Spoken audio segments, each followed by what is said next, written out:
Okay, so now we're ready to begin our very first round. Now, as you can see, I'm holding my loop with it open a little bit so that I can see where it is I need to be going. I've also got my stitch marker here, which is through the centre of that circle, again to show me where I need to put my hook. Now, before we begin, we need to be making 3 more chain. The reason we're starting with 3 chain is because it is the same height as the treble stitch that we will be doing next.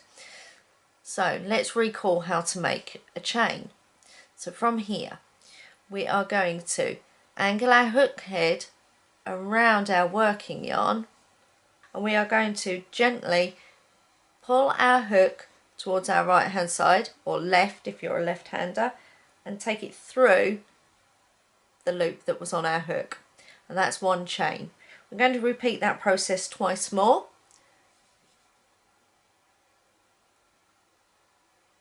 2, and with this last one you don't want to make it too tight. We need to make it quite large because we will be slip stitching into it a little bit later on. I'm going to place my stitch marker under the front loop and the back loop of that last chain that I made.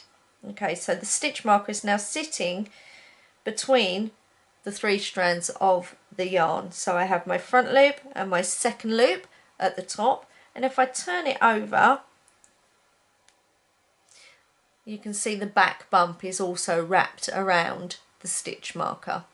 This is so that we know which stitch we need to slip stitch into when we come to the end of our round.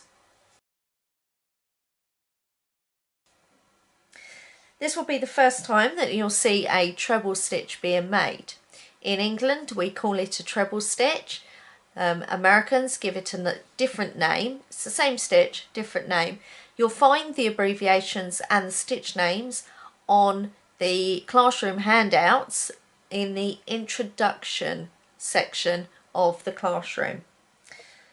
You will see on the introduction longhand writing on how to create a treble stitch.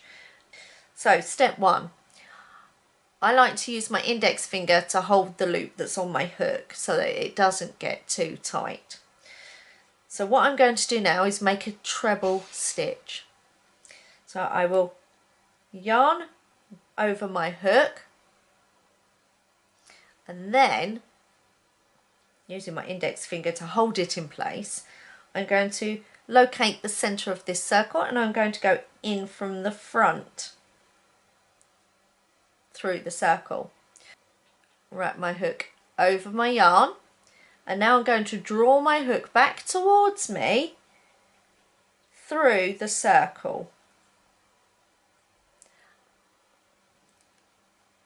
Once I've come through, you'll see that I've got 3 strands. Let's move that along the shaft. I have 3 strands around my hook.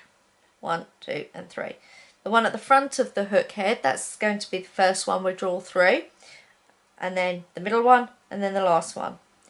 So to finish our treble, we are going to place the yarn over our hook, and what we'll do now is this yarn we've picked up, we are going to gently draw it through our first loop and the loop in the middle to take them off of our hook, and it gives us 2 more strands to work with, 2 more loops. So we need to do the same process again. We yarn around our hook head, and then we are going to gently steer this yarn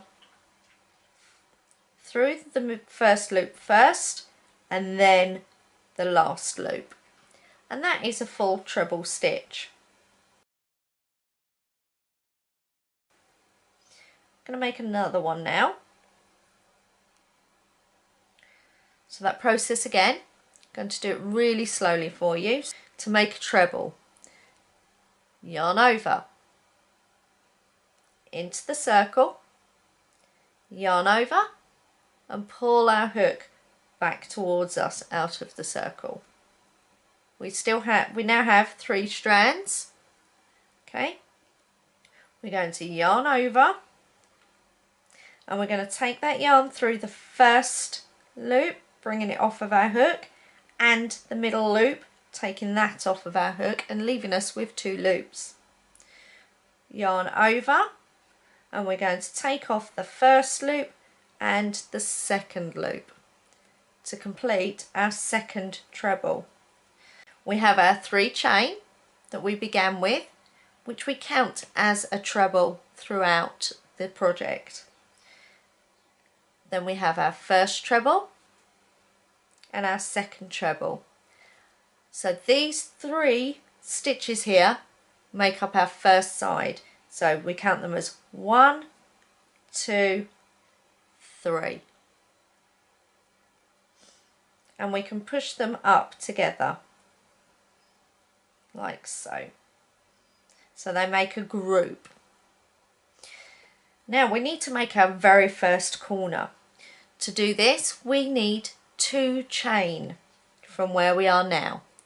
So again, to chain, yarn over, through the loop, yarn over, through the loop.